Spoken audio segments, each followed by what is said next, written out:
Something else we've seen from NA as well a lot is those red and pikemen, those green units that they always bring out as the fillers, opposed to where we see EU often bringing out the blue hulks, right?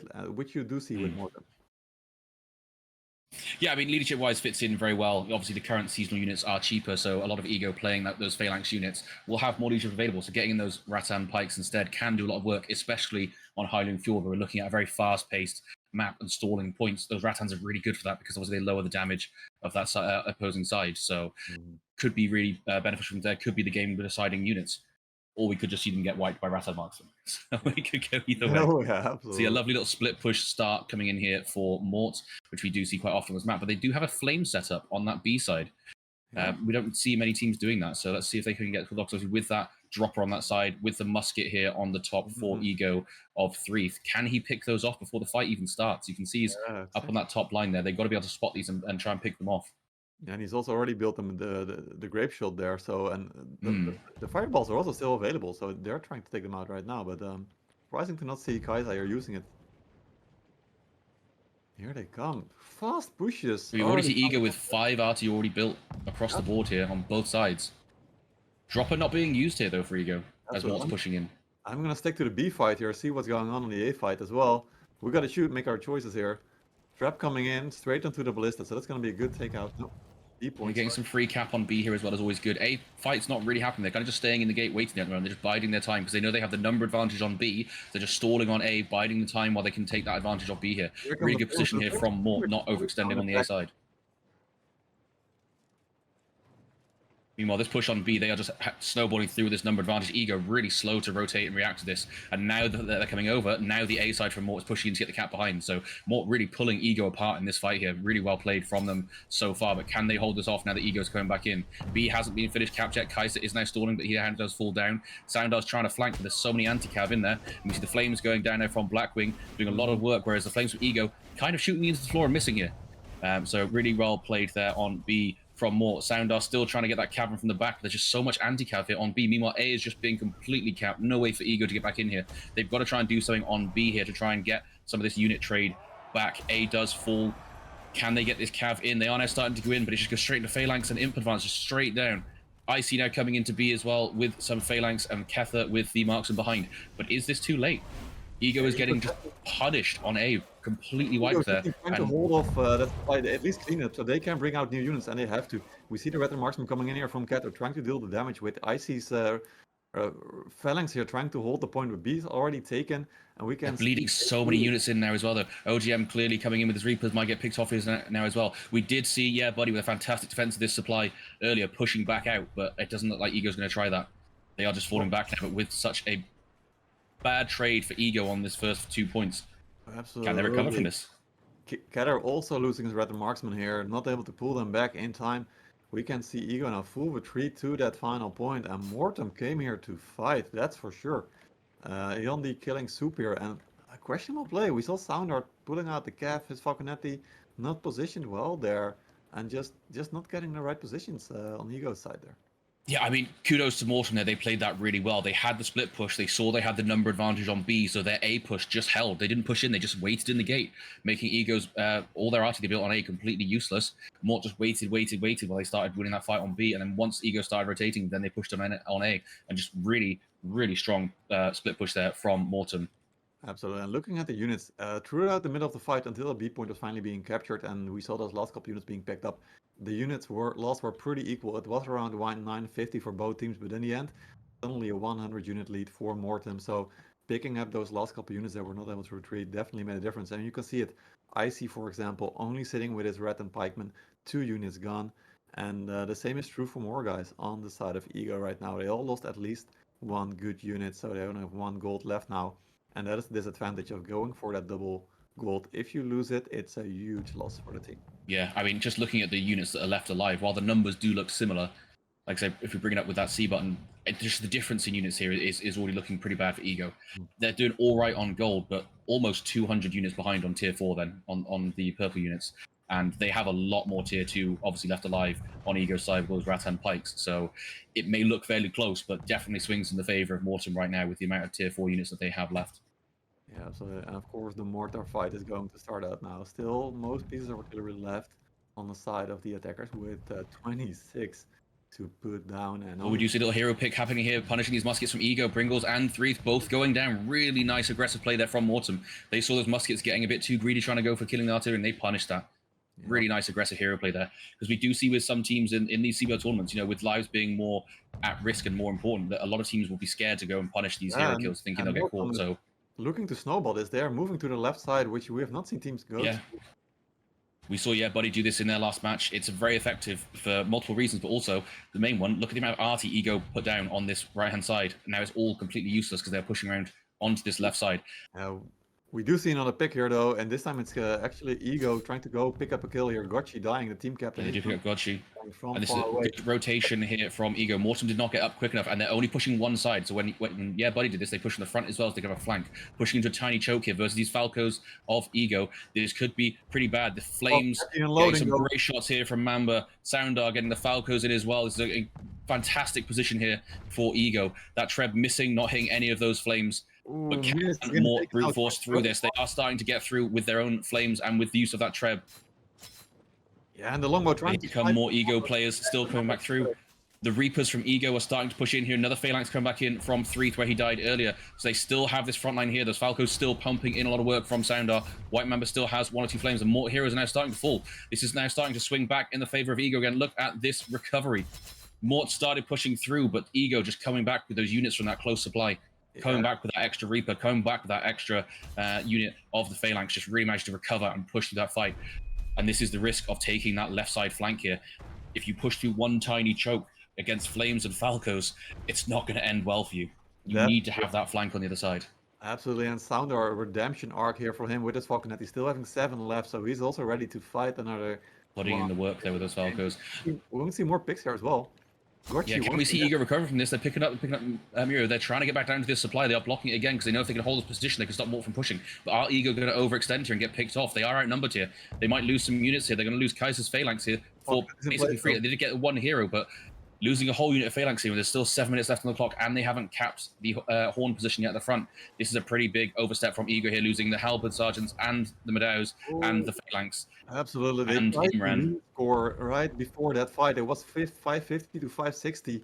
And now suddenly they're again down 50, fighting. Yeah, after such a good recovery on that base point, they got a bit too greedy, thinking they could try and take that supply back and take the fight back to the original hole where we see a lot of teams going, but they just overstepped.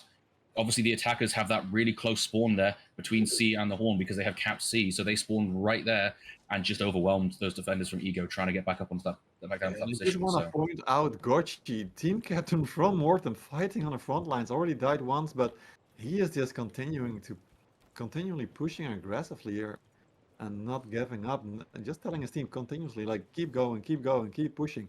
And this time it's Demigod, Autoclave trying to push forward. Same with Blackwing backing him up. They're always fighting at the front lines here, not waiting around. I see team captain from Ego now trying to roll away, make sure that he's not dying here. Yeah, Soundar still with those Falcons though can be some devastating work if he's up on the high ground at the moment, so those Falcons will only be useful in this setup phase, but he can use them to counter this artillery they're starting to build on the top now, as we can now see.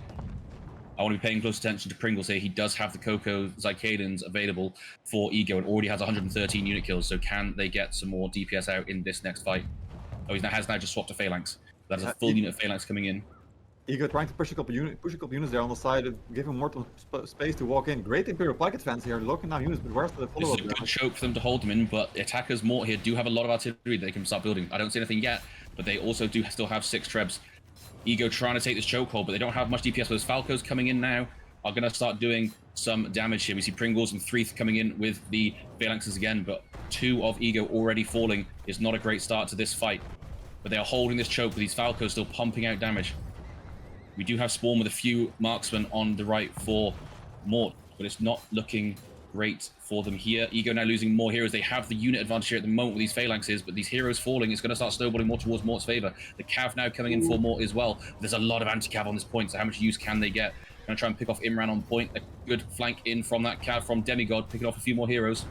Yeah, 7 heroes down already. 15 alive for Mortem. You can see them now bringing out new units. 5 guys, 6 guys sitting on the supply. New fresh units going to come in. It's only those Falconetti still alive on the side of Ego. And this is where it comes down a lot to those unit setups at the start, right? Ego already had 2 fights and most of them were playing double gold. So a lot of them now for this last fight were already down to their last units of the Serfs. and of those Rasen pikes. So the fight started to look good at one point, but just the advantage of units coming back in from Mort from that close supply, managing to snowball this through. Maybe Ego could try and do something here, but 5 minutes trying to stall on this base point with 100 units left, I can't see them being able to come back from this. But they will try to the bitter end. It's going to be impossible almost, and we can see Imran already sitting on 3 deaths, and there's going to be more coming in on the side of Ego. They die too much too soon. It's Icy also dying 3 times already, clearly Deadly also going down, Keter going down, Kaiser going down. 3, 2, 1, maybe not. No, Soundar still stalling a little bit more at the end there. Gin might get in. No, not quite. There we go. Oh, that was a good finish on that one. So really strong start from Mort in that round with that good split push, really controlled push, and then a bit of a struggle on that second. That they had from that first fight to close out the game in the end. And that will send us to a game 2 as we head back to the lobby here. Well, sort of shotgun Falcons as they're known in the community a lot. So if he is playing them more distant, he can then also have an overview of the map. He's trying to look around, shot call, get better information from that. Could be a bit hard if he's frontlining. With Flames especially as well, it can be a risk because if you're trying to micromanage those Flames and get to the best position whilst also looking at the map, looking at what's happening with the team, trying to shot call, he could get caught out. So it'll be interesting to see if he can actually manage to do that all together at once. Yep, absolutely. We're going to find him pretty soon back to the Viking city here with Mortem and Ego. So we do see a split push start again. No Flames on the B side though from Ego, as we saw Mortem do in that last matchup. Sandar's got his Falcons out at the start, looking to take down that breach first, but we'll see if he actually pushes in with them as well. And it does look like Godchi's going to have those Falcos close up, because at the moment he is there, but he's moving back a little bit, so we'll see where he rotates those two. Absolutely. And just at the moment, just looks like behind that point on A. On the B gate, we see Blackwing and starts building double great shot for when the gate opens. So I'm going to keep an eye out on this, see if they can get a lucky first. So they're going to try and catch them off, yeah. See if they can catch a cheeky little hero kill, because like I say, it's CBL, those hero kills do matter. Every single kill adds up, especially on fast maps like this, where people are going to be pushing aggressive. If you can snipe off 1 or 2 at the start, it could be huge. Yeah, absolutely. See how Ego reacts now. We see they are climbing to try and grab this dropper and maybe try and kill these grape shots, but will they get picked off here? I'm surprised Mort is letting them up for free here. Yeah. Demigod now trying to contest a little bit, so he will be calling out that they're up there, but it looks like the rest of them are just going to rotate over to A. Yeah, it looks like it for sure. And the one thing that Ego now has access to is using those trebuchets on the rotation there. You can also see the mortar sitting on the bridge for Mortem in the middle of the map. So that means that Ego now can finally start to trap. Miss, of course, still sitting on the longbow, trying to snipe on the side of Mortem, looking for those specialists. But looks like Pringles with his marksman sitting far away, so he will be safe for now. Just swapping out his alchemists.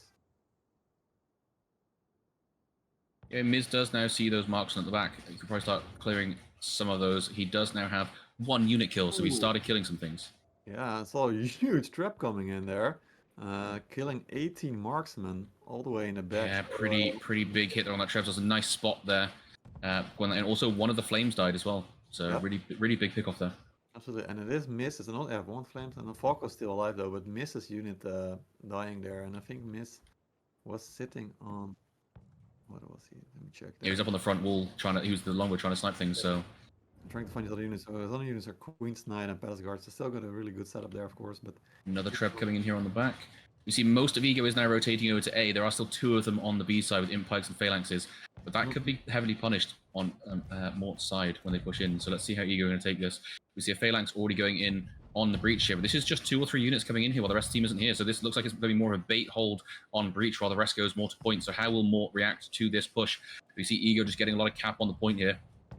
Those few guys from Ego on that breach need to stall as long as they can and just bait as much people there. But it looks like Mort committing a set of Flames to that breach side. Icy getting a good flank in the back here with his Queens onto the bridge into that Falco and Claymore setup.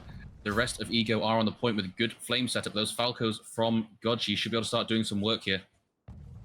Absolutely. Ego, meanwhile, pushing on a B point as well with 2 guys, but this fight is ensuing really hard, and those Falconetti still firing. There's no one from Ego actually threatening those Falconetti. Miss sitting on top. Mort really holding that breach well and cleared that. Now can start rotating back to point with these more players. Can Ego still maintain this? More heroes are now starting to fall though, so maybe Ego can start snowballing. If they pull back a bit here, don't all full commit, grab fresh units to come back, they might be able to do something here. But we can see Kether has gone up onto the wall with his full unit of Queen's Guards to build some artillery. Not having that unit in the fight could be big here for Ego. Yeah, absolutely. Weird to see both phalanxes on both sides actually retreating a little bit with their advances backwards, but finally... Yeah, but clearly getting a good flame shot in here with the last couple of flames still alive. General Clusive still pushing in with the phalanxes as well, but it feels like Ego's very split in this fight. They are contesting that supply for a bit, but how long can they keep over there? We've got Remy Sama over there. They did cap it, but how long can he keep it alive? If Remy Sama can keep that supply blocked, this is looking very good on A here for Ego now as they're coming with their fresh respawners. Like we said before, they do spawn very close on this map, and with Remy Sama still blocking, but they're going to need to send someone there soon because they have now capped that. Ego needs to try and snowball this A point quickly before the rest of this team comes back in from Mort. Absolutely. We got Soundar coming in with his companion Gafru. It is getting cleaned out by those final remaining phalanx units of Ice. He's still trying to avoid. Yeah, Goji getting stalled off the point, but he is now on there, but he does fall down very quickly. Musket of Miuryu on here as well, so they are stalling well, but if they keep losing heroes, we have seen teams bleed out from this. This is a lot of units coming back now, though, from Mort, from this supply. But how many heroes did they lose trying to stall this point? Can Ego still snowball this well? They've got to try and clear Jamar's units from this bridge side so they can focus on the B side next. Spawn also with his marksman there on the top is going to be doing a lot of damage there. Star's now flanking with his cav, but does back off because the pikes that are there. So let's see. Again, now he's starting to go through. The pikes have turned around. So good going attempt from Stars, but all that cav does fall down very quickly. We do see a lot of marksmen here coming in for Ego, as not marks, sorry, Rattan pikes coming in for Ego as well, which will be doing a lot on this point. But they need some damage units in here. They're starting to struggle killing these units on the front. But Ego's still killing heroes here. With the Rattan marksmen, they're going to get trapped for sure, but also the backup cavalry here coming through. Nice cav coming in for Mort there. They are clearing off the Ego push now. Ego now going to block supply again, but it's too little, too late. But there is still time left. Ego have a lot of trebs and a lot of artillery still left. Soundar with the team kill there. But they do still have a lot of mortars left, or a lot of arty they can build. They do have 7 trebs, and they have time, and they have units. So what units do they have left, CB? Just get a rundown. Oh, absolutely. We do see the beast respawn here with Gather. You got Murder Marksman and Imperial Pikes as well. Sitting on the attack, we got Soundar with his Falconetti going to come in, and got a couple of Half Sergeants. Iron Reapers going to come in as well. Healers, Flamers. So it's going to be a mixed bag, that's for sure. I'm lacking a little bit of front line on the side of Ego for this next push. I like this little split push on B at the moment with the Rattan Pikes. They are going to be a free cap and drawing attention. But how will Mort commit to this? They are overcommitting at the moment with 3 versus 2. We do see the marksman in the gate here from Kether. They're going to probably get jumped by Spawn very quickly, but can Ego capitalize on the other side? I want to see just like 10 grape shots being built here as they push. Oh, yeah. Trying to snowball this, all ballistas. They just need to slam a lot of their arty down here. They have a minute and a half left to cap this point. They have the time, but do they have the damage here to kill heroes? They do have a front line though. It is the green pikes. They're very tanky, and especially with Lafani. Yeah, and they've got the Falcos here as well, and they have flames. So if they can get some good usage off here, Kether does fall over on B, which is not great. Star's now jumping in for these Falcos, but can they pick him off quickly? White Mamba chained up there, should be able to lock him down. The Stars is clearing a lot of these specials here. Pringles, 2 more with Pringles, Zykaela in there, but again, there's a lot of damage here from the side of Ego. Stars is still going though. And meanwhile, his units were still killing things on point. Mortem really playing really well from the bottom here with the flames, trying to shoot on the A lot of Mort heroes diving in for these specials here. They're diving in for the Falcos, for the Cocos. Ego heroes are dying on the front line at the same time. This is looking really good for Mort here. These flames from Mort just tearing through everything here. Really good aggressive push off here from Mort. Even with heroes diving in the back for the specials, they're still winning that front side fight and pushing through. And we still see 11 artillery from Ego not being used here. And I think that's going to be it. 43 seconds left. They still do have time, but do they have the units? I don't think they do. Oh, it's going to be very hard. They got 150 units left here, and the hero lives also going definitely in the favor of Mortem. So with only 6 alive right now on respawn timers. Kaiser's dead 3 times, Jinjin's dead 3 times, Soup's dead 3 times. Who else do we have? General Classes out dead 3 times, Mike's dead 3 times. There's a lot of people out for 3 lives on Ego here. I think this is all over. So really good rotations there from Mort, and really good hold from them. Ego had a good strong position in the midpoint, but they couldn't quite maintain it. Not being able to block that supply, and Mort coming back with a just wave of units just sweeping across that point and pushing Ego out. Yep. So really well played there from Mort. Once again, Mortem with the aggressive hold here after the very aggressive attack. But 2-0 lead right now on the map that they chose. So good pick on a really long extended fight, which slowed down a little bit, but didn't really stop, allowing Mortem to push through till the end. And that combo of Reapers and Claymores works really well together, because just because they have more higher stats, they gain more out of that buff from the Claymores. So it does help you to stall on those points. But I am seeing just a lack of damage in Mort's sort of starting setup here. They've got a lot of tanky units, a lot of palace guards, a lot of imp pikes, and that to me says that they're going to try and do a more slow hold on the A point, trading units in whilst trying to get units from supply. So it's going to be really important that Ego blocks this supply when they start this attack. They should be able to then snowball across this point, hopefully. We're going to find out. So let's see how the teams are going to handle this. Absolutely. Will we see Ego taking down both breaches from the start? It does look like they are shooting the left side for now, and I imagine right side will be shortly after. I'm just going to try and take down the RT first. Obviously, RT having a big advantage in here. You see those ballistas being focused down very quickly at the start. Musket also running straight to the wall there. Pringle's trying to take out that left side ballista.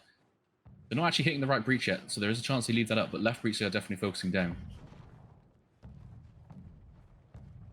Not pushing this middle tower yet, which would be good if they start pushing, because they have now cleared the ballistas. They should start pushing that as soon as possible, because we've seen a lot of these games, every second does count. So especially when they're trying to fight with this A point like this, we've seen it in, famously, the Argonauts matchup they had on this map, that it came down to that A hole, trying to stall as long as you can, and each of those seconds can make a big difference. Yeah, absolutely. And we do see the gate being open as well, something that teams often like to do. Opening the gate, delaying that battering ram to getting in there. We don't see the Falconetti out though to destroy it, but we do see ballistas, I think, shooting at the units pushing. Yeah, so it looks like they're doing a ballista on each side to try and kill the units that are pushing, rather than actually trying to kill the ram itself. And with the rate they're going, they might just be able to kill enough of them before it hits, but it's going to be close. Obviously, with opening the gate, as soon as that ram touches it, it will fall. I don't think they have quite enough time to do it. So that is 2 RT now down to try and do this gate strat, and it still falls. So is that a mistake on Mort's side with their limited artillery they have for the defenders? You know, we've seen in previous matchups on this map on the EU side that attackers have a very good advantage here with artillery on these top walls. And them using 2 ballistas already that probably will get picked off very quickly once Ego do get up on the walls. Could be a big disadvantage for them. Yeah, definitely easy to get those ones out, that's for sure. With the left breach being destroyed as well, there is also easier access, of course, to the left supply, which is often hardly fought over. Defenders definitely want to use that supply right to get their new and fresh units out. The far right supply more often going to the attackers initially. So it's going to be interesting to see where the attackers will go here. Yeah, like we said in the loading screen as well, right? The setup from Mort's side is looking like they're going to try and do a slow trade on A and stall as long as they can whilst getting fresh units and supply. So having that left breach open allows Ego to have better access if they can't get through from the bottom. Maybe their rejoiners come with cab and get in on that supply and try and do something there. Gives them that better chance of controlling that. But for now, I imagine we'll see a lot of artillery going down from Ego's side, trying to poke off and damage these units as much as possible before they push. A little bit of a chance of a friendly treb there, which is not great. Luckily, the tower blocked it, because those flames were in a very bad position there. If not, I think that treb was about to hit them. Nice trap on the A point, but you got to watch your back as well. Yeah, they did pick off 7 of those phalanxes in that setup there from T-Lobby. He's having to go back to supply and heal the rest of them, so that's a good little pick to start with. And this is the power, right, of having this time, but it's trying to trade that time effectively for getting those unit kills. You know, they've got 7 kills on that phalanx force in the back. That's great, but how much more damage can they do here to Mort's side? Obviously, with 1156 units at the moment, let's see how long it takes and how much damage they can do with this artillery they're starting to build. Because it has to be worth it, right? You're trading off your time for getting some unit kills here. Yeah, and definitely, like as you said, so the attackers are definitely going to build their artillery most likely in just a couple seconds here, and trying to get those units from Mortem destroyed, especially those flamers and those Sicalian that are out right now on the side of Mortem. But on the side of Mortem, of course, they do have counter artillery, but mostly I think I'm looking. Yeah, they had a nice attempt with that Culverin, but I don't think it actually landed any shots, unfortunately. So that has now been picked off. But I like the attempt they're doing to try and counter. But we've seen other EU teams countering, right? They build mortars their own to counter. We can see some better positions for Culverins maybe further back. That was quite a close one, which was a nice attempt, but we do see Mort all stacking on this back right side that I mentioned in one of the previous EU matchups. I would love to see Ego rotating further to his right-hand side and building a mortar or 2 or a ballista there to start sniping off these units, because that is a prime spot that every team sits in, so they should be prepared for this. Mort with a little pressure on the wall, their heroes here. Ego trying to catch. Ego do have 2 chain darts that can try and get the pick off here, so we see them trying to choke down Spawn and Blackwing here, but they are getting knocked off, so they're going to get saved. Can Demigod pick up here? Good ulti from Demigod to force the rest of them back from Ego, and now the units here from Mort to support. But now drawing those units in, big hit from that mortar. They may not necessarily be killing anything, but it's forcing them back to supply, forcing them out of position, allowing you to take space where you need to. So we do see a good rotation there from Ego to now go on to the other side. Now building the siege on this side, they should be able to start hitting those spots on the back there where Mort are keeping their units. So. Yeah. And we do see Gotchi bring out his Falconetti as well. So we got to see Kelly and Lord W Falconetti on Gotchi, and also still the flamers on move you. So heavy specialist there on the side of Mortem. Yeah, and is it too early to bring those out? They know there's going to be an arty phase now, and they're bringing out all their specials. They could lose a few of these before the push even starts. Yeah. But I don't. But at the moment, Ego aren't really pressuring that backside. It looks like Ego are going to go for a supply push here. They're hard rotating down to this breach here. They're getting a few arty down, a few grape shots in this breach. They're going to try and force something on this left side, but I want to see these arties still firing on the right still.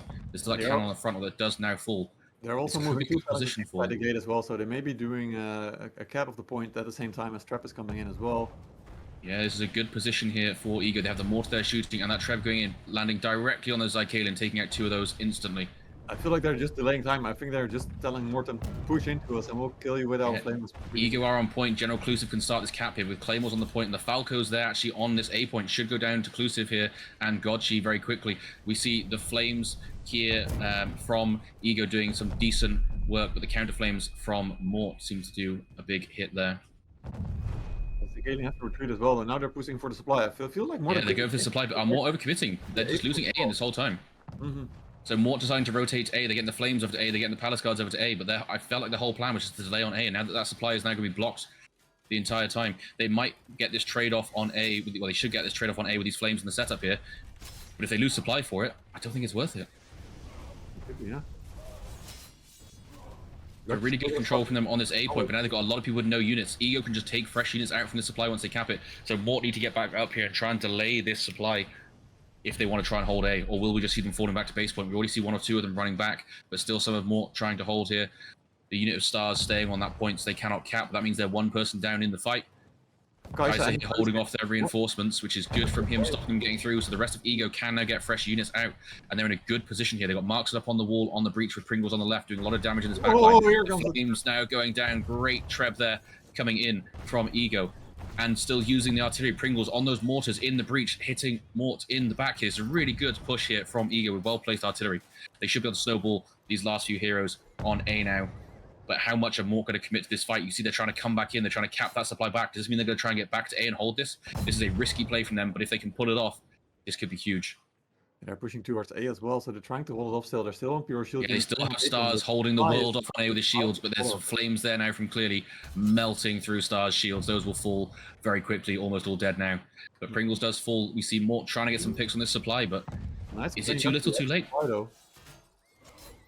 Yasuru blocking off the front choke with his shields onto A, so they will be able to cap that. Ego starting to fall on this supply now, though. Can the rest of Ego rotate to the supply and do it? Because Mort having some good pickups here, picking off some good units, picking off some good heroes here, trying to balance out that unit trade from their bad first trade that they had against Ego.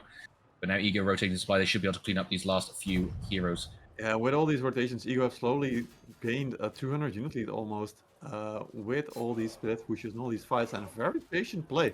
And this is, I think, finally showing that Ego is just a more patient team, very well grouped together, where Mortem is more aggressive and trying to get the fast fights, as more hero deaths will probably come through here on the far left. Yeah, I'd say a really good transition here from Ego, saying their mental is not broken from those first 2 games. You know, they took that fight, they knew what they wanted to do, they had a plan, they set out and they went with it, and this shows why they picked this map. They had a very good strat for this. We haven't seen anyone so far in Europe, I believe, do a left breach push onto that supply whilst also pushing A. They sold their guys out on A, but it's just to buy them time while they distract and draw people onto that supply, because they know that people have to suicide for that A point to try and hold it as long as possible for the defenders to come back. So really well played from Ego with that split push there, getting control of that supply, and did Mort suicide too many units there to be able to hold in this base point now. There is still a lot of artillery from both sides. Obviously, attackers having 16 to defenders 9 right now. But Mort still could pull something out here. We have seen teams defend on this base point before, and they do still have 700 units left. There's 8 minutes left, but how long are Ego now going to sit with this artillery phase? Absolutely. How punishing can it be? Well. There's definitely equality as well. We can see Lord W, for example, with the Iron Reapers, but also companion cavalry, same with Stennis, sitting with Phalanx and Zycalian militia. So the defenders definitely do have 2 good, still 1 good rotation of units there. But of course, same for the attackers. Pringle sitting with the Zycalian in his back pocket, full unit of Phalanx.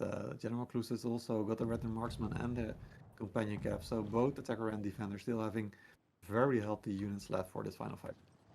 Yeah, but attackers now, a lot of mortar shots landing in, 677 units, I believe, Mort started off with, now down to 673. And it's not just the kills, right? Even if they're just hitting them, that damage can play a pivotal role in the fight that then comes up if they can't heal them before it starts. Especially with longsword being nerfed in the most recent patch, we don't see as many longswords now in these games. So we see the one on Yondi here for Mort trying to run around and be an ambulance for his team, healing wherever he can, as much as he can. But more units falling every mortar shot to Ego's shots coming in here. We see some good counter mortars here from Mort as well. They're trying to get these shots off, trying to get some poke back themselves. They have picked off a few units themselves as well. A few of Mike's impikes there going down to 25 out of 32 on Ego, Mike, and a few of Soup's Reapers going down as well. So double flamers here with the claymores, phalanx, and half sergeants here trying to make a way through. Also, Sounder bringing in his Falconetti. This is going to be... Yeah, so this is a good play from Ego. They have taken the space on the front now. We see a lot of teams like to defend aggressively there. And so them taking this space can be a huge setup here because now they're forcing Mort back into this corner, denying them the space on point and trying to get that Trev advantage in. And with these Flames and Falcos here, that's a big setup. But Mort do also have their Flames, and they fired first with their Flames. So Blackwing getting a lot of damage off there with his Flames. But is it enough? It's a very good position here that Ego have taken. But Ego playing very static, they're not playing very aggressive. They do have the close supply. So can they come back with fresh units? They do have the unit advantage here to come back in and snowball this. This fight is very close at the moment, but with the number of phalanxes on Ego's side, it's hard to push into this. But Mort's slowly taking that space, slowly pushing further and further forwards. But can Ego get out and come back with fresh units? Because Mort's heroes are dying. So Ego will have the advantage with getting to that supply, grabbing fresh units and coming back. We see now clearly coming back in with some Reapers. Mort's heroes still falling on that front line. Yeah, but Mort's units are really, really low. It's only 3 or 4 unit models left in most units. If Ego can try and snowball this back in, we see a lot of Mort's heroes have died here. Only a few of Ego's have as well, but with Ego having that close supply, the getting their heroes back out and come back in, they could potentially snowball this. Another one of Mort falling with Alf falling. Yondi falling here now as well. Ego coming back with fresh units. We see the Reapers are clearly. We've got Super with this Phalanx. We've got on a Musher. Surprising pick. We don't see those very often, but them coming as well. They are low leaderships. They can be useful. Cleaning up this point now. Can they snowball these heroes here? There's more with a lot of people dead here.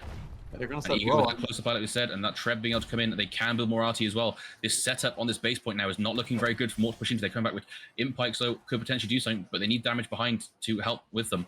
At the moment, Demigod just sitting there waiting with his Impikes, waiting for the rest of his team to get here. Ego really starts snowballing these kills, and they start going now. Stars falling here. No one from Mort willing to jump on that point. It's down to the musket to go in first, which is not what you want to see. You see the 2 muskets from Mort going in to block. Now the Impikes going in with those Cocos behind them. A second set of Impikes. They could start clearing with the Cav coming in from the side as well. Can they clear enough? But Ego coming in with more and more units from this supply. Dennis with a nice very close fight so far. They have cleaned the initial setup, but Ego has still the hero advantage. Yeah, Ego still coming back in. We see a lot of these Rattan Pikes coming out, which is going to do wonders. We see the Cocos here as well, and the Demesta Shields from Ego, which can tank a lot of damage, and still firing those mortars though close to getting friendly kills. But all these fresh units come back from Ego on the point. It is not looking good for Mort here. They got some companion cav coming in though, and not much anti-cav here for Ego. Can this companion cav do anything? We've got 1 Impike coming in. Maybe if they can get this flank off, they might be able to get some decent damage coming in here with this companion cav. We see 2 sets of it coming through. Need to step on the point though. Need to step on the point to keep it alive. So close. Gotchi getting in, but the heroes from Mort just falling one by one by one. We've got these Rattan marksmen behind here. 2 sets for Kenneth and General Clusive. It's just too much for Mort to deal with. So Ego managing to pull that win back on the map that they chose. And we saw they had some really interesting strats for that, right? They had that left breach push, and then again. Although, to be honest, I say explosive, but at the same time, the fights are very dragged out as well, right? Very even fights as well. You see, it wasn't better use of them, or better outcome, I should say, better impact they will have. Because the last couple of matchups, we kind of just saw them yeeting themselves into braced phalanxes, which is not what you want to see. With Cav, you want to try and get that flank off, but desperate times call for desperate measures. So let's see if they can get better positions in this next fight. Do you see Ego spawning with the specials from the start, which I'm always against that on defender's side. Falcos is one thing, but spawning with flames and marksmen, you're just asking to be picked off. So we'll see if Mort can punish that. It's going to be interesting. Yeah, and I just feel like the heavy phalanx unit doesn't really allow the companion cavalry to come in as well. We do see teams waiting, trying to create openings, of course, for those companion cavalry to come through, but it's definitely more difficult. We do see on Ego's side a little bit more pickup of queens here, compared to Mortem, who are bringing a bit more heavy frontline, I think, with the prefecture guard here. And also the Rattan pikemen for the damage. Yeah, I mean, that's a big difference already, right, from Ego's side. We haven't seen queens being used that much in these first couple of games. And they can have a big impact. They have a lot of high burst, high damage there. And with that sort of invulnerability they have with their one ability, they can have a lot of sort of plays you can make with them and a lot of good trades you can take. However, if you do mess it up, they are then a very vulnerable unit, especially into a lot of these Phalanxes and Reapers and the likes of that. So definitely can be punished if they get into the wrong position here. Yeah, absolutely. Interesting to see Ego's units actually being so far back. You can see them all the way around the far supply, I would call it far from A point, that is. So they're definitely either just keeping them safe there, or maybe even considering moving from that supply and trying to get rotations in around the A point. Yeah, an interesting play here from Ego as well. Look over on the left side of the map here.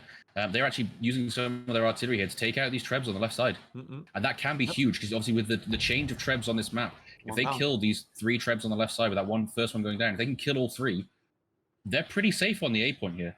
Because only those Trebs from the left can really hit on A. The ones from the right can only hit on the point itself. So they can then set up on this front side. We do see them doing a very similar strat with the artillery on A, but they didn't open the gate to shoot. So I'm interested to see how much work this Covenant Ballista can do on the front gate here. But yeah, taking one Treb down, second one going to fall very shortly as well. With no Trebs, if they can get all 3, with no Trebs from the left-hand side being able to hit on the point, they can do a very aggressive hold on this A point, which not many teams, I don't think any have done so far in the CBL, which will be a very different defensive play for them. So I'm liking this different strat coming out here from the Ego team. Absolutely, nice adaptation. And we also see the double Ballista inside the gate, as you said, and counter Ballista coming in from Mortem as well, so they're trying to snipe each other off.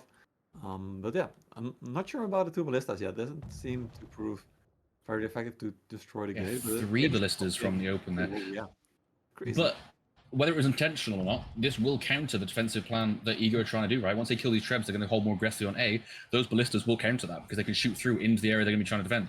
We see another ballista being built now, is being cancelled, okay, by Mort. But yeah, they are ready to commit to this front side.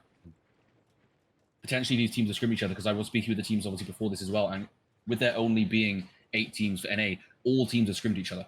You know, with EU, we saw sort of one side of the bracket only scrimming against the other, so they wouldn't scrim their own opponents and things like that. But with NA, because of the limited number, they were forced more to do that. So they may have seen this strat happen in one of their other games. We see they took down 2 Trebs. There's still 1 left, but they took down the more important one. So if only 1 Treb can hit their setup, this could be huge for them on this defensive side here. That'd be good. The left gate this time still open. It's really, really low though. And we see even the defenders trying to take it out with the Fognetic. There we go. Yeah, so I think the attackers were trying to leave that, Mort trying to leave it on 1 health so they can have some plays later on with it. But then, yeah, like I say, defenders taking that down, making sure it goes down. But we see a lot of mortars now coming out for the attacking side of Mort. So this needs to have as much impact as they can. 1291 units at the moment. How far can they drop this down? We see 3 units falling instantly. We see one of the marksman units actually almost being fully killed at the back there, running away. 14 units left of that 1 marksman set at the back for Pringles. So good pickoffs already by the Mort team. We see they're using that right-hand side with stars there, getting in that good position, completely punishing Ego's setup there. Yeah, and also the Queen's Knight's actually dropping already 12 of theirs. Is, just the same as from Imran, he's losing those. And just look how far Ego is falling back now. And these shields from Ego on the point though, from Remy Sama, can get hit by the Trebs on the right hand side. Oof, big hit coming in there. Yep, that's 5 of those shields already dying, so big hits there. Another one going down by the mortar shot. Really good follow up from the Mort team on that Treb, not just trebbing and watching it, but actually landing some mortar shots inside it as well to get an even more punishing shot. So that is pretty big for the shield user to be 6 shields down already before the first fight. Pretty big hit off here. So good aggressive punishment so far from the Mort team. These ballistas on the front gate are still there. They've got Culverins there on the front gate now as well, trying to punish every possible angle here from Ego. Absolutely. Very impressive. Obviously, Pringles potentially getting picked to the bottom, trying to get a bit aggressive in here. Jamar from afar trying to punish it up, but Remy Sama does get out. Pringles does end up falling down, so really good pick off here. Again, from Mort, playing aggressive with their heroes. They're not afraid of this. Pringles fell to the same thing on Highland Field as well on the defense. Gets a bit too greedy, gets a bit too aggressive trying to take out those mortars, his team not protecting him, and Mort punish that and get a free kill. And like I said, CBL rules, limited lives, that could be a game changer getting that kill now. Yeah, those aren't counting, and Mrs. Longbow definitely... An unfortunate friendly Treb on Mrs. It's not what you want to see. just ignore that. But that is the dangerous part on this, right? If you're trebbing inside a wall, you've got to be really sure where your team's standing before you treb there, because otherwise you will see friendly trebs. In this map specifically, there's been so many friendly trebs historically on this map. So Yeah, that's pretty easy. Imran, in the meantime, has again lost 10 of his Queen's Knights. There's only 12 left on that unit. Yeah, about 40 unit kills so far from this arty phase, so good punishment here from Mort. Just look at the front gate, though. Gorchi selling his Falconetti inside there. They don't need their traps right now. They got 2 Golf runs, 3 Ballistas, another one being built. I want to see one or two of them trying to pressure this point, though. Get a bit of free cap, force Ego to come in, because at the moment, Ego can just sit there and leave those Falcos there. If they try and force a bit more into the point, get some units down, I want to see them pushing down from this right-hand side already. Force the units to come and defend and then get more use out of it. I love the setup for Mortem. You can see Ego now building a lot of artillery in front of the A point, but those Falconets are just going to clear those out instantly if they get built. And also, yeah, Ego tries to move straight to A point, the Falconet will just shoot in a straight line. Yeah, Ego very far back here position-wise. I want to see these guys on the back rotate around to the supply side on the left and get closer, or come around the right and get closer, because where they're sat right now, we see Mort taking position. It's going to take so long for those units from Ego to get here. Especially for the Falconet when Ego still sitting at supply, so Mortem definitely got the room here to play with. Mortem taking space. We do see the shields of Remy Sama and Yasuru coming in and just holding space. Could be a decent treb here onto Mike's phalanxes that aren't moving yet. Mike advancing into thin air on the bottom there is not what we want to see. But the rest of Ego now coming forwards. Can they get in a good enough setup here? With the flames from Mort just they created for the Falconetti. Now clearly he's coming in with his flames and is cooking back, but has too much lost from Ego already. Their supply is still unblocked at the moment, so Ego can get fresh units. We see Cav now coming in from the side from Mike. If he's going to flank in a few moments, could get some good punishment here. But Muriel has seen it and is coming with the phalanx, so he shouldn't be able to get in. Don't do it, Mike. Don't suicide them. They've got children at home. Oh, the Cav goes down for free. He is going for the red marksman. Really good aggressive push from Mort here. Yeah, diving with his hero there, but Ego bleeding units out. They have that supply blocked by Warmax now, so no more units will be coming here. Ego just setting up far too far back from this point, and Mort really punishing on that and taking this aggressive push in on this point. Really clean push there from Mort, taking that space. They saw that Ego was out of position, and they punished that. Can Ego react to this? Can Mort try and snowball? Three's got to try and do the Lord's work here on the side supply and stall as long as he can. Yeah, is Mortem now back? He's going to try and run. Is Mortem now back to the first two games where they just took one win and they snowballed after that straight into 2-0 victory? And if Mort win this, they win this series. This is big for them. But do they get overconfident here? Ego has low death timers. They haven't really died much. They can get back at this point. They still have a lot of units left here. They've got Flames coming in. They've got Phalanx. They've got the Onimusha. They've got the Halberds coming in. And they will get into position in time. Mort taking the smart choice and just saying, no, we're just going to slow cap. We have the advantage. We don't need to rush this. We've got lots of RT, lots of Trebs left. We have the unit advantage, and I like their play from them. They didn't get greedy to snowball this, which we have seen teams try and do in the past and fall short. So good decision-making there from Mort. Yeah. Ego have a lot to play for here, though. They still have the units there. There isn't a massive amount of time, but 8.5 minutes with 14 artillery. Oof, this could go badly. But I would love to see Mort do a very small RT phase, though, because if they waste too much time, Ego can delay. They still have 850 units left. They have a supply that's not the easiest supply to block for attackers. So it's all in Ego's hands here, whether they can hold this or not, and how long will Mort wait. With 2 sets of Falcos now coming out for Mort, I feel like they're going to try and just brute force this point with Falcos. Zykaelin coming out now as well. We see they're going to try and get this flip shot at the top to deny this top push. You can get some Trebs there, but with them killing the Trebs on that one side, this point on base is pretty safe as well. One of them might still hit, but the 2 on the far side, obviously down. So we'll see what Ego can do to punish this, because it's a pretty weak setup at the moment on the top before Mort coming in with just the shields and the imp pikes. Obviously rotating more now, but with this double Falco play from both sides. Yeah, and just to show the lead of Mortem right now, they only lost 3 full units, and then a couple of the units maybe are sitting on the half of the amount of models. Yeah, and obviously Ego has a lot of Rattan pikes left, so that's a lot of those numbers as well. So it may look decent for Ego, but they are definitely behind here. And we see some big mortar hits coming in here for the side of Mort on this Ego setup. This is the Trebs what we were talking about, but with all those Trebs being killed, let's see how many hit. I think it's just that one coming in from the side. No. Actually, none of them hit, but the mortar did hit in the middle of that. So really big mortar shots there from Mort. Ego. Pringles being sold out by his team yet again. Off by himself in the corner. This is not what you want to see. Ego players falling down. Sergeants here in the corner, so that's going to be a win there. Already 2. I like the aggressive push out the front from Ego, but I don't know if it's enough because they're getting punished on the base point. So Ego have pushed out the front here to take it a fight, but with that supply being so close, I don't know if they can push through. But the work from Threeth here on the point with Remy Sama's Onimusha are slowly clearing this back fight, but is it going to be enough? The front push out did get dealt with as well. Sounder losing 8 of his Fognetti there just from the traps, and now the Fognetti's from... Yeah, Keith as marksman doing some work here as well, but Ego got a bit too greedy, I think, pushing out the front. They had a nice attempt there, but they all got wiped, and now Mort is starting to snowball this base point. Yeah, and even the base and point... all those units will start coming back soon. This is not looking good for Ego. Mort losing practically 100 units to 300, maybe even close to 400 there. So I like the attempt from Ego, but it doesn't look like it's going to be enough. Mort now coming in with a fresh wave from that close supply, which is the dangerous part of the base point. Attacker's supply is so close. Ego are going to try to the bitter end, but they've only got 5 people alive right now.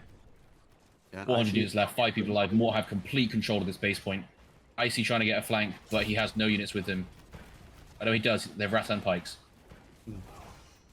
This is going to be going in the favor of Mort. Icy might be able to hold out for a few seconds, but with the sheer number of units on point, I see nothing strong from Ego being able to come back in here. It's mostly Rattan Pikes coming in, and they're going to try their best. They're going to fight to the bitter end, but it is not going to be enough here. Mort taking this clean win now onto this base point. And we have our winners. Third place for Mortem here on the side of Americas, picking up their prizes. And great job. Millions on Too Nice here is a very interesting pick. I was almost like, we can tell with TLC, they definitely have more PGs in their roster. Anytime ISGs are not viable, usually PGs fill in that role. And I do want to point out, after all that time, there's... Oh, wow. Okay. So Gray Pikes, I hope they're just pushing, but we are going to see Tim coming out too with Rattan Pikes, which we've seen in this tournament actually gain a ton of value. So I'm very interested in seeing those side units really perform in these situations. Yeah, last matchup we saw a lot of those Rattan Pikes buying time on these points, debuffing the enemy units and really doing a lot of work. But also, we've seen a lot of them dying as well. So we'll see if these teams can get some good use out of those Pikes. Interesting difference here with the NA side. Obviously, a lot of the EU teams, we did see little mini sallies of a couple of companion cav going out or some scout cav going out as well, just to get some pressure. But the NSNS team decided not to do that. So will they have the pressure here to kill these towers as efficiently as we've seen some of the EU teams doing a fantastic job, even today in some of the matchups with killing 3, if not 4 waves of these towers. So currently watching Dealer shoot the wall with his Falcos, so not the best start for killing this tower. Might want to find a bit better angle there. But you see him corrected himself now. Yeah, very interesting too. NSNS with a lot, with a short bow, obviously wants it on long bow, focusing down these artillery and trying to stall here on those units pushing. But this left side, they're only killing the one tower though. Yeah, they're only focusing one, but they're going to let the other 2 hit, which is definitely a different strat to what we've seen a lot of teams doing. It can work very well because you can funnel them into one area, but you're also allowing them to push very quickly. And a lot of the benefit of holding this wall for a lot of these teams is killing at least 1 or 2 sets of towers. Means they only have a couple minutes left to push. So with 9.5 minutes to push now, and both towers on the sides hitting, can NSNS hold this? This is obviously their strat in mind, right? So see what they can do to hold in this tower point. We do see TLC now coming in with a lot of these mortar spots close to the wall on the right-hand side. We love to see this aggressive play here from the attackers, not sitting back and waiting, but actually getting up and punishing. We've seen the one at the very far back corner here with Sledge trying to counter those mortars on the back of Dealer. Yeah, and here on TLC, we have a mortar here on the bottom right of our screen here. Actually would hit the Falcos. So TLC preemptively knowing Falcos are going to be on that supply, getting a mortar down early. And it looks like some of those units, they were hit but weren't killed. So kind of putting pressure, forcing them back off the supply for reloads. I'm at your walls, getting the first kill of the tournament against Billy D here. What a pick. Yeah, good pick off there. This front tower's going to go down again. It looks like TLC don't want to make any mistakes. They don't want to get caught out on the tower. They know that their plan is to try and stall this, so they're trying to get this other tower to hit. This next tower should go down there with Dealer on the back there with 3 Culverins to hit it. They're just waiting, buying a bit more time, letting it closer, trying to burn those seconds down as much as they can. Will TLC decide to go up 1 tower here? You know, we've seen a lot of teams try and do this gate push into the tower push at the same time as well. Obviously with Rough Justice and Story Enjoys both doing a similar push with that, so maybe we'll see TLC doing some kind of adoption of that as well. Because time's ticking down. Do they wait for the next tower? A ton of mortars going down. Only 18 pieces of arty left against the Defenders 3 right now, but it didn't take very long for that arty barrage. So it looks like they're trying to possibly split push left tower to right. Yeah, but most of the Defenders arty is still alive. They haven't really killed much. There's still 4 Culverins are back, 3 on this bottom side here. There's still a lot They can still place 3 more as well, but they did clear all of them on that top side, left side of the map with their mortar spam over there. So good clearage from TLC on that left side, but the right side is still very much in NSNS's favor, and that is the side that gets the easy shots on this tower. So if they can kill this third tower again, it's really going to start putting some pressure on TLC to make a move here. Absolutely, and NSNS kind of holding their units off to the sides, which is a really good play here. The mortars now only really having range to hit the heroes themselves, but getting closer here, so good movement on NSNS, keeping their units healthy.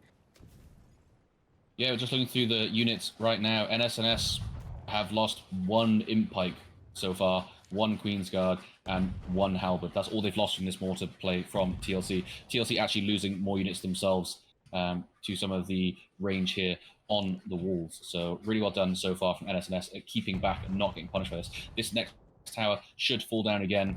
Dealer still on the back by himself with those 4 culverins with great control of this tower, letting it get close, not killing it too early. If I go have a look now, we should be able to see how many shots he has left in these culverins.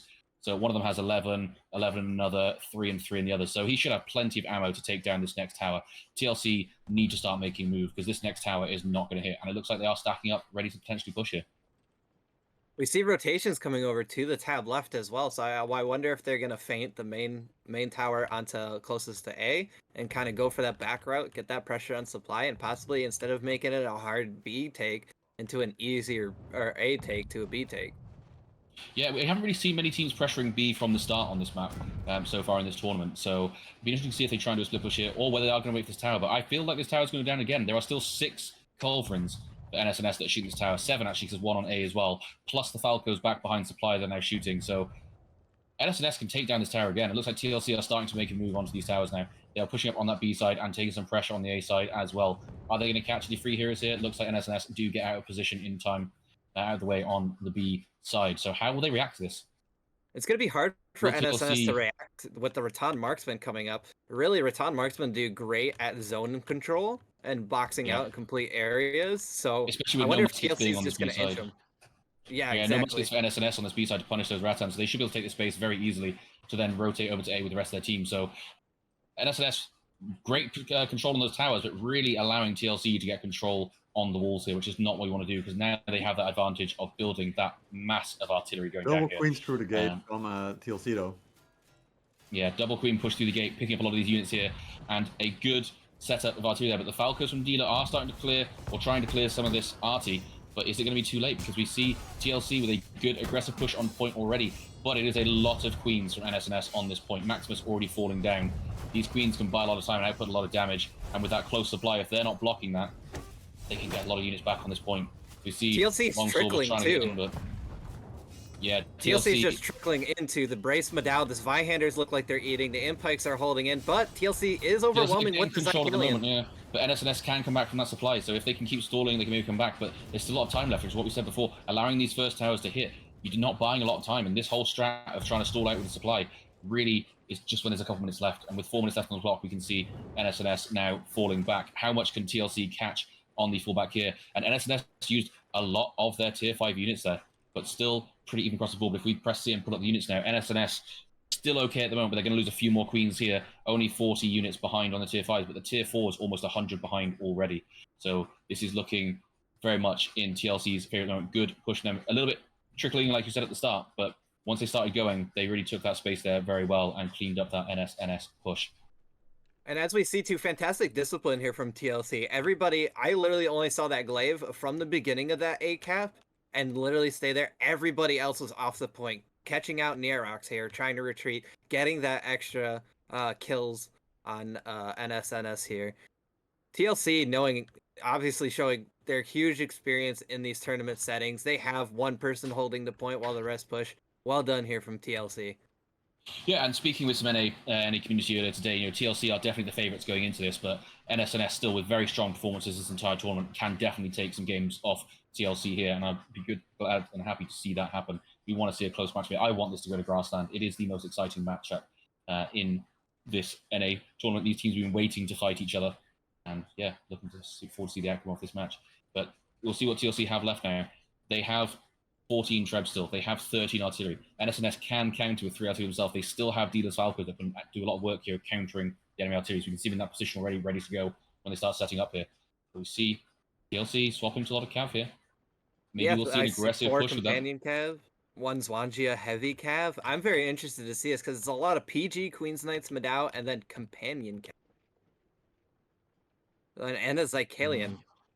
And taking the wall here as well. There's got to be. I imagine they've got to have to try and do some sort of base push here, rotating down towards base, or potentially that cav's waiting to flank once they start pushing in. Looks like they're swapping some of the units now, but that cav could be pivotal here. Falcos from Dino now coming over the top. Any kills he can get here before the fight starts will be very impactful. Just weakening that enemy team, stopping them from getting their ideal setup. So some good little poke here, but don't want to waste too much ammo. Especially with supply being so far away, and not only that, TLC is now technically closer to their supply than NSNS is. They could easily get caught off here. But some good counter artillery here, countering the first mortar that went down. We see another mortar going down, but I'm in your Tim now. TLC look like they're just going to take this slow though. They've got 9.5 minutes. They don't need to rush. They have the advantage right now. They want to get some of their arty down where they have the advantage and try and punish this point a bit. We can see ASM tree getting another mortar down. They'll probably have a 1 or 2 more being placed to try and poke a bit here. But good instant counter by the muskets trying to bomb it. Not killing it yet. But maybe we'll see it falling shortly. So we now see TLC, I'm in your walls, execution of Ken, trying to take some space on that front side to deny those muskets now of NSNS. Really, we're seeing the mortars work in here, really tightening up NSNS, not giving them a lot of room.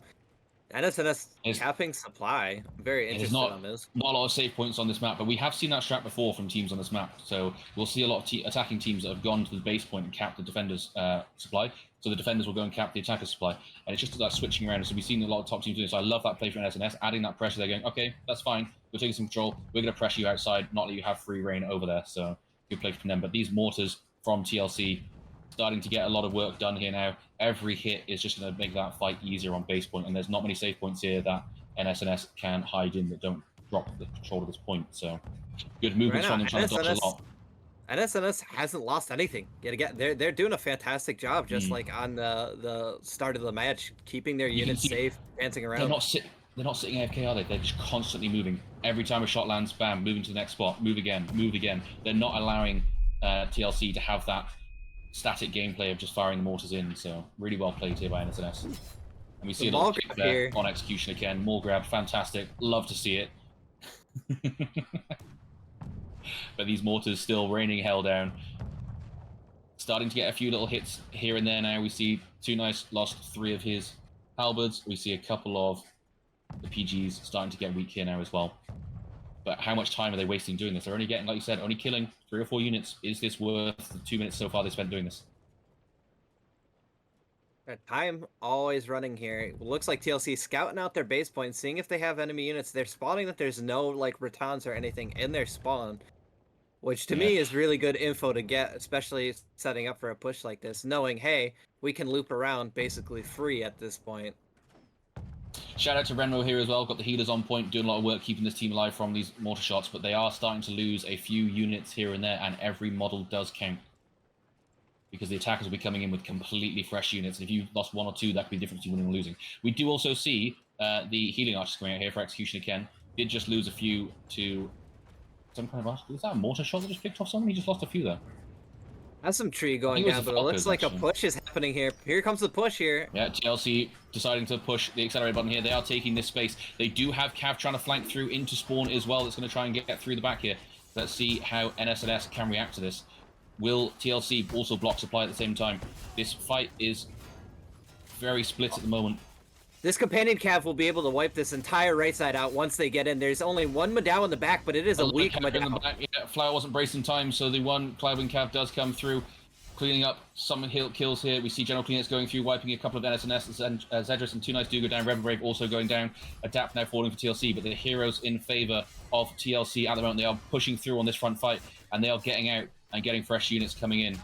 The TLC really taking the move here at the moment, but no one is blocking supply. So NSNS can get fresh units. You see them taking Cav out now as well. We don't see really any anti-Cav left here for TLC. They have that 1 set of Halberd Sergeants. So this Cav coming in from NSNS now can clean this whole point if they are quick.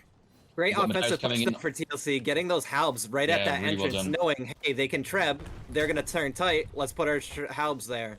Fantastic here on TLC. Not quite in position on that flank side, so that Cav does come through from Tau does manage to get through the side there, but the rest of NSNS are falling on the base point. I wonder if that Cav should just gone through the front and White Point trying to flank that ends up losing his Cav now. Tau does take out, I'm loosely saying this, but let's see if they can recover on this point. It's definitely looking TLC's favor here, getting a lot of these hero kills and snowballing this fight. 12 heroes to 14 currently. Kleenex doing work. TLC right now, double the units right now. Very interesting indeed. NSNS really struggling to keep the hold here, but they're quickly running out of units. Kleenex right now, with this point, I think he's got like 6 or 7 hero kills on these Cav pushes. Hey, he's close to 10. Yeah, Kleenex has done fantastic work here, picking off these hero kills. Really well played, not sending that Cav into brace pikes, which we've seen so many people making that mistake today. So really well played by Kleenex. Solid take from TLC here. NSNS holding on, but with 5 minutes left, 200 units to 600. This is not looking very good for NSNS, but double Zykaelin here can maybe start cleaning some of these Madaus up, but they don't have much damage left here. It's a lot of Rattan Pikes now coming into this point. Versus 530. Yeah, a lot of Rattan Pikes and Surfs coming in here for NSNS. No real units really left for them here.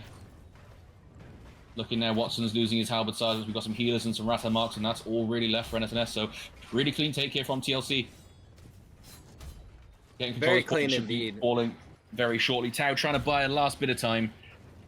Will last a few seconds. Good stalling here, but it's not going to be enough. But he is lasting. He's lasting a very long time there, Tau. He's doing a very good job. Just living forever. One of the best Pike movement players probably in NA. Himself, Pyan, trained for a while. Oh, and when I say a while, basically since Pike came out. Some of the best movement and kind of annoying people to chase and rate, in my opinion. So pretty clean win there from TLC. Good hold on the towers to start with from NSNS. But I feel like I felt like we saw the things we expected from both sides. We saw Watson sniping stuff from the start. But they have a lot. This is going to be a Queen's Knights bonanza. Yeah, more cap from TLC though than NSNS had on their defense. So I wonder if we might see a little mini late Sally going on to buy some time for these towers, because we do see 15 Culverins coming out for TLC, so I'm pretty sure it's going to be a wall hold here on A. Which those Queen's Knights, very good for obviously taking that first trade, trying to win that initial trade. If you can buy enough time for it, they can be very useful there. But also the Queen's Knights, I feel like you kind of want them as your second unit, because they're a fast unit to get back to that point if you're doing the wall hold. So we'll see how this pans out for TLC now. And we'll see if they do any different Culverin spots as well, because they saw how NSNS did it. Looks like we are going to see them using those same Culverin spots on that back wall. So can NSNS spot this, and can they counter it better than TLC did last time? Because TLC did a really bad job of countering that last and time a on that back wall. PC from Chalao already in the start of this. Not ideal, but hopefully they'll be loading back in shortly. We do see all those Culverins going down for TLC now on that back line. And we can see as well, both teams doing this, NSNS did it the same, but you're not placing them close together, right? You're placing them far enough apart that one Treb can't kill multiple Culverins, which is really good for these teams to do. And it's little things like that that show the difference between experienced teams and non-experienced teams, because we do see some more inexperienced teams that will build their Culverins all right next to each other, and just one Treb or one mortar shot can take them all out. So it's really good to see these from these teams spreading out here. We don't see NSNS coming with the forward aggressive mortars yet, which we would like to see to try and counter some of these Culverins. But at the moment, they're just pushing these towers. This middle tower is quite close and quite healthy, but it looks like TLC are trying to kill it. So can NSNS get this to hit? Because that's getting quite close. These Culverins taking a while to build. They might not be able to take it out. They might be able to get enough down here to kill it, but another Treb going down on Adapt's Culverin down the back. I don't think they're going to be able to kill this tower in time. This is quite a big misplay from TLC here. Their goal is to kill this tower, and I'm pretty sure it's going to hit. Yeah, there we go. Tower hits, and they did try to kill it. I mean, difference, obviously, NSNS didn't want to kill it in their matchup, but TLC really trying this, doing the Culverins on the bottom by Maximus there as well to kill this one on the top on B side. But it looks like that one might hit as well if they're not careful. Oh, just got it before it landed, so good job there. But pretty big misplay from that this one tower hit, but because they did kill the B tower, I feel like NSNS aren't going to be rushing up this middle tower or trying to do any play like TLC did on both. So they are going to buy a lot of time with this. But how many more of these towers can they hit? Can they kill? Because they let that first one hit. Not great. Very surprised though. The walls, obviously, all the units kind of on the sides. NSNS being patient, not, rushing and going, oh, hey, A is empty, because they understand those units can come from the ground all the way up super fast and turn fights really quickly. So that's good discipline here on NSNS. Yeah, really control from there at the moment. But again, these towers getting quite close. I mean, this one should fall on the front, but the side one on B is not taking a lot of damage. But then it's not being pushed yet, so it should be good. Renmo now pushing it, but I'm concerned that they're committing for all 3 towers here, and that first one hit. It could be very dangerous here for TLC. They have killed the second one, second tower pushing on the bottom, so if they can kill the third one as well, they have bought a lot of time. But I feel like they need to kill the fourth one as well at this point, with how much artillery they've committed. They only have 4 left now, and I imagine they'll build 1 or 2 more for the next wave of the towers. Yeah, they're quickly running out, though. They're down to 4, where I think NSNS right now should be putting possibly more. They're at 23. They have a buffer to really get this stuff down. Nobody's really committing too hard on it. But they're not really hitting anything with these mortars right now.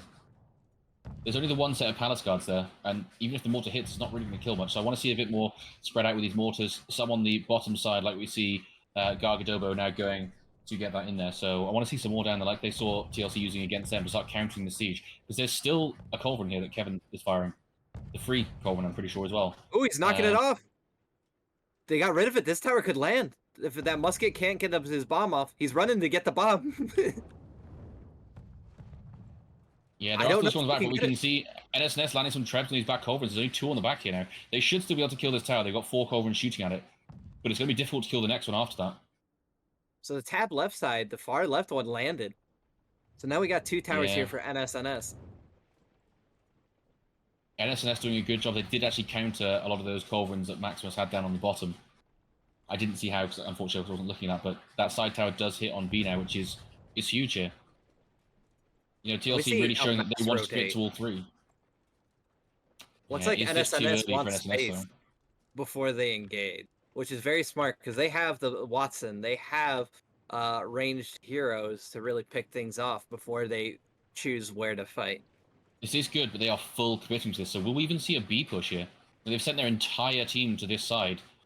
Can TLC kill this other tower on the front while they're doing it? Will it make much difference? We do see the Falcos from NSNS moving along with this position as well. So if they can get a good setup here, they might be able to just snowball this point.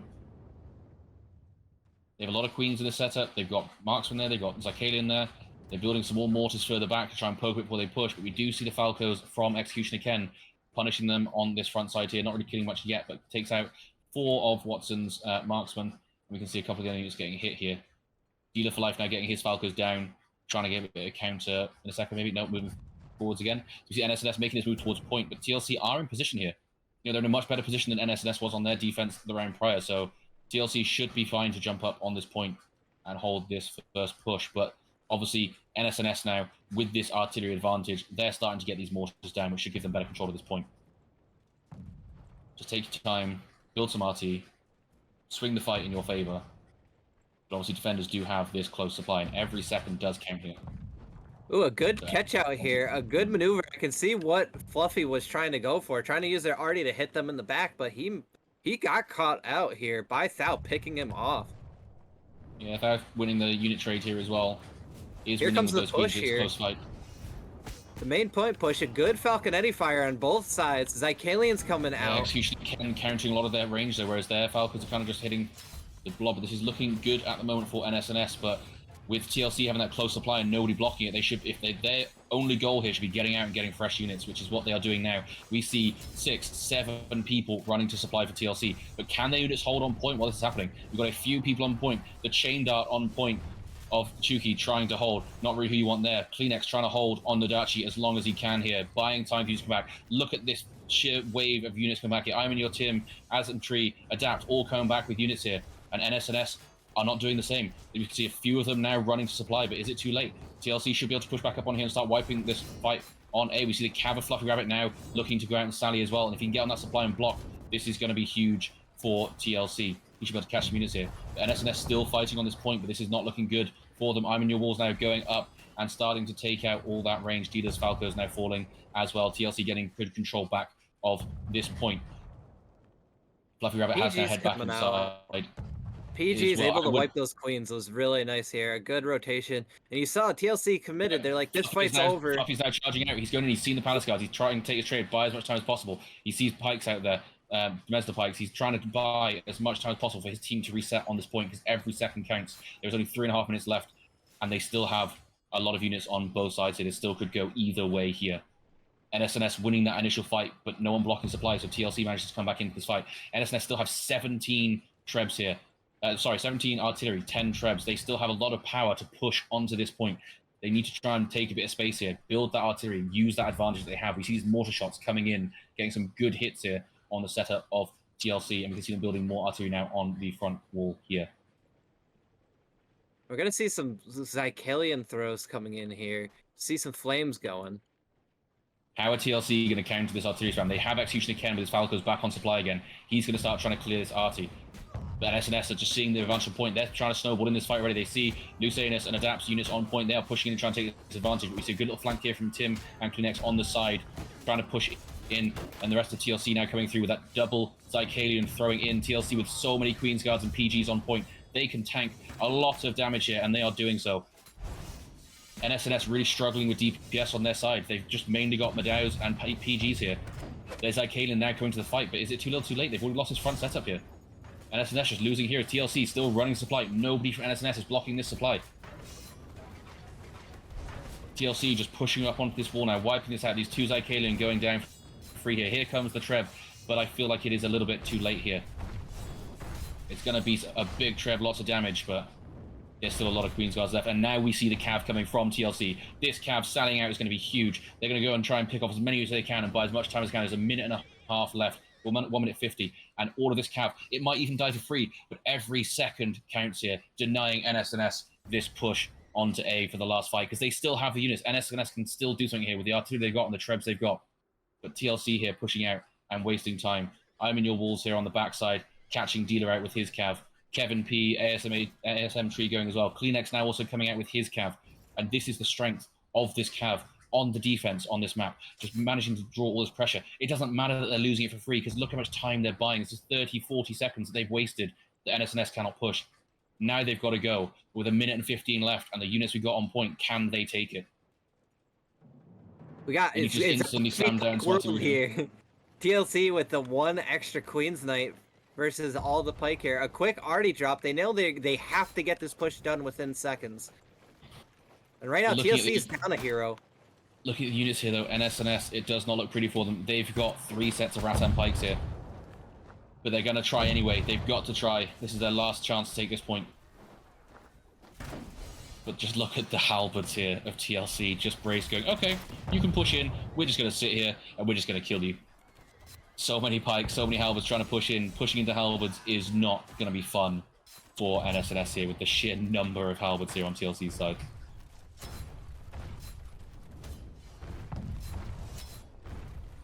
We see here it goes, being picked up from both sides here, but TLC still with control on this point. Really solid defense from them, and great attempt by NSNS here, but just looking at this left, there's still 8 trebs, still 8 artillery. I feel like they panicked a bit on their first push in on this point and tried to force it too quickly, but still, solid attack from them. They forced TLC to the wire. Both sides with not many units left, and really solid attempt from both teams there. Let's look at the scoreboards. I think this tells the story of this game, really. And again, it's just the difference in here. Absolutely, guys, and welcome back. What a game. We're going to go to Reginopolis, and we got to talk about that map in just a little bit. The amount of anti-cav on TLC's side. Obviously, they've got a fair stack of impikes here, but that cav from NSNS could get some good flanks off here and get some big wipes, potentially. It's not the easiest map to do it on, because it's very small sort of choke points to go through, but if this cav can get some good players here, NSNS, Watson, Renmo, and Tau, which you've seen good cav plays from all 3 of them during this tournament, could be a game changer here. Could be deciding this matchup. And it's a map that we're all familiar with in the NA sphere, especially both TLC and NSNS.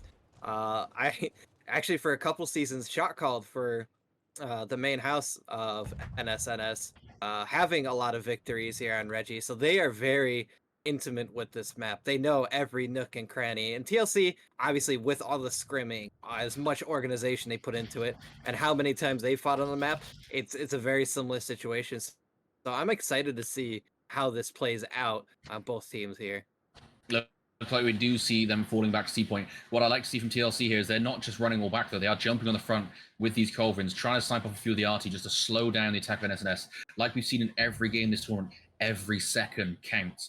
and buying these couple of seconds here with his arty could be the difference between them winning or losing this matchup. So I like the play from them here. I would love to see NSNS being more aggressive with their heroes and trying to get up on this wall just for vision's sake, right? Because they don't know if TLC are necessarily falling or back. They see them on the front wall, but if you can climb up one of your heroes, you'll see that they are back in that C point.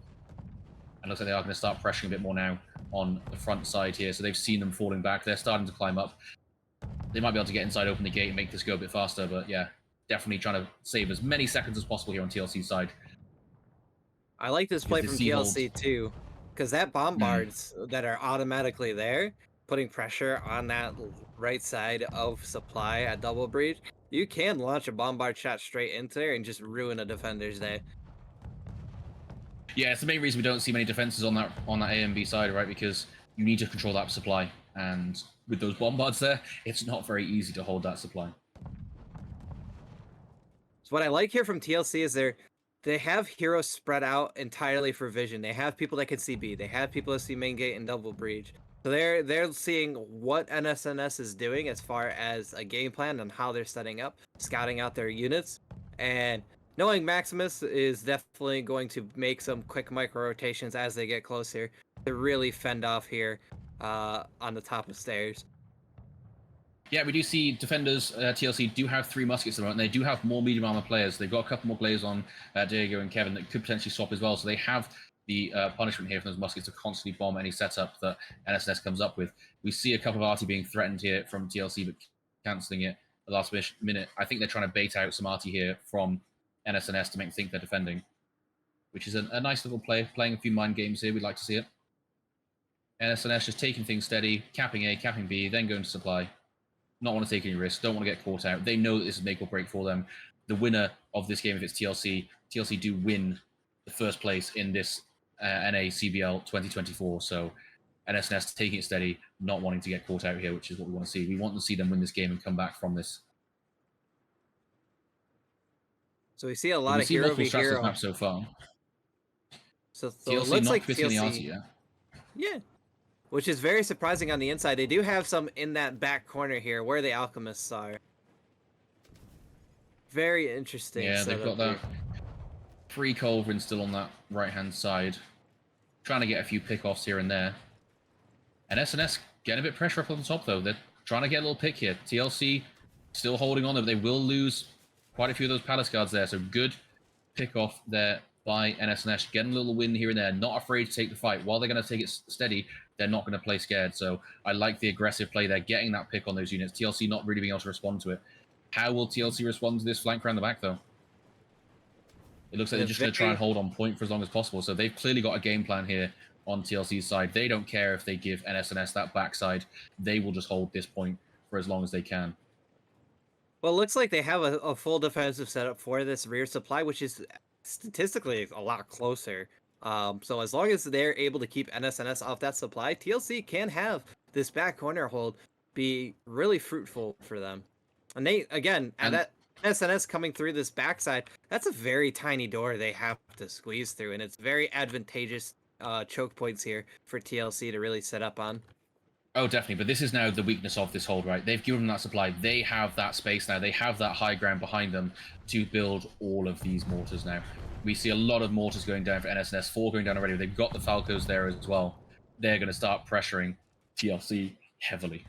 TLC have built 1 mortar in that backside, top of the tunnels, that is starting to get a bit of pressure off, but 1 mortar versus 7 so far. Is it going to be enough? We'll soon find out. A couple of blisters going down as well. Coming down. Interesting. I like to go this for play. the hero snipe. Yeah, the hero snipe, but also they can kill a lot of units as well. And the biggest weakness of blisters, I haven't seen it so much this tournament, is because they're very weak into phalanxes, because the phalanx can actually tank the blister shot and not get killed by it. But now that the phalanx is banned for this matchup, these blisters should have a lot more punishment here, trying to snipe off these heroes, but also any units they can find. Oh, and we see Fluffy Rabbit gets picked off by Zedris. What a good shot there. Every one of these heroes matters because they have their spawn side right. Zedris has to now spawn behind NSNS and can't get back to the point very easily. And so we can see NSNS like instantly, dealers running through to spawn now. He is going to try and catch off Zedris and spawn camp here. If they can kill Zedris one more time again, this is going to be huge for NSNS.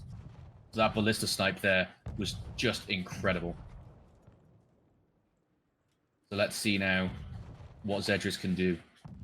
because they are sat waiting in both of these spawn points. It's not looking good for him. NSNS doing the better slow play here than we saw at Kirat Castle. Very methodical gameplay, using the game's mechanics and knowing Fluffy knows he can't sit AFK because potentially even in these CBL matches... Maximus gets picked off as well. This is not looking good for TLC here. If they keep getting spawn killed right here, this could be very, very bad for TLC. Fluffy Rabbit spawns with healers and manages to run out, but that's another unit lost. He's now stuck in spawn. Maximus will then be spawning next. Maximus I don't know if he's got a unit he can throw away. He's got 16 model Palace Guard, a full unit of Queens, and a full unit of Mastery Blue Halberd. I guess he's going to spawn with the Palace Guards and just sack them away. Or maybe he'll spawn with the Halberds instead, but I think a full unit of Blue Halberds is probably more value than half unit of Palace Guards. I agree 100%. Fluffy Rabbit might try and sneak through here, but I don't see any way of getting out. They're just looking really in NSNS's favor. Really well coordinated here. Using those ballistas to snipe those hero kills and start snowballing the fight in your favor. How are TLC going to come back from this with essentially being 2 guys down right now? NSNS, still 11 minutes. I wonder how long they're going to commit people into the back before they actually pull the trigger and do a push here. I mean, they have no reason to move right now, right? There's still 11 minutes left. Even TLC falling all the way back to this supply, they're still getting bombarded by these mortars. A lot of them hiding in that tower now. NSNS aren't really losing anything out here. They know they're just getting some free picks, getting a few heroes here and there. Maximus is still not spawning, trying to wait as long as possible, but the game will force him to spawn soon. And that's going to be another unit then lost for TLC. Can they get any more hero picks with these ballistas, though? That's the question. I see him shooting. A couple TLC taunting, but hopefully they don't taunt to their doom. Infantry trying to get a bit of poke with a musket again, but as soon as he comes out, 2 ballista shots instantly, bam, having to force him back in again. I'm still waiting for Maximus to spawn here and see what happens in this spawn point. We see Falco's rotating over towards the double stair side. Oh, there's the spawn. Yeah, it's the PGs. Maximus spawns with the Palace Guards. He's going to lose as a free. Does he get caught as well? Chain Dart catched him out here. They might be able to pick off the kill here. Fluffy Rabbit might get baited back in by Maximus as well. Fluffy Rabbit's trying to help him out, but now Fluffy Rabbit's going to be in trouble here. He should be able to get out here, but are they going to chase him? We see Adobo trying to chase Fluffy Rabbit still, but he should be able to get back to Swarm Protection here. We see them falling back, but that's another few units lost here for TLC. And it looks like Palace Guards can be the difference in the game or not. Looks like they're going to starting to rotate and set up for an actual push here, because they know 2 people in the back. They understand they have 2 enemies in the back, but if they can get a push going, they're down 2 heroes at the very start of this push. Fluffy Rabbit does have Yanni Daos, and Maximus does have Queens. That could be very punishing coming from behind here. I would love to see NSNS closing this gate and going out the other side so they can't get flanked from the front here, because this could be a huge flank from Maximus and Fluffy Rabbit here if they play it well. And now we do see that gate being closed. So well played there from NSNS, but is he now going to die? Renwo trying to run away from 2 heroes chasing him. I feel like he's going to die here. His team should have rotated to try and help him. And Watson's Falcos are out of position now. Watson's going to lose his Falcos for free here. It's a great play from TLC. What a best misplay from Watson here, leaving his Falcos in that position. Renwo going down, and those Falcos falling for free. Here we see Watson with his Wantia coming up to try clearing. Yeah, NSNS now starting to get this push on point. We see some artillery already going down from TLC, but NSNS are going to have the advantage here of artillery if they start building some. NSNS, though, with a lot of Palace Guards. Do they have the damage to clear here? Maximus does fall in the back to Watson's units, though. So Maximus units are not coming into this fight. Fluffy Rabbit trying to get through with his Yanni Dies as well, but it looks like Watson has also cleaned those off. So huge play from Watson on the backside, completely stopping that flank. NSNS slowly getting ground here on this fight, but we have TLC on the top. I'm at your walls with those Zykaden just constantly throwing in, but this trap could be huge here from NSNS, but NSNS heroes falling. They've got this close supply, but they're not using it. TLC doing a great job of holding for now.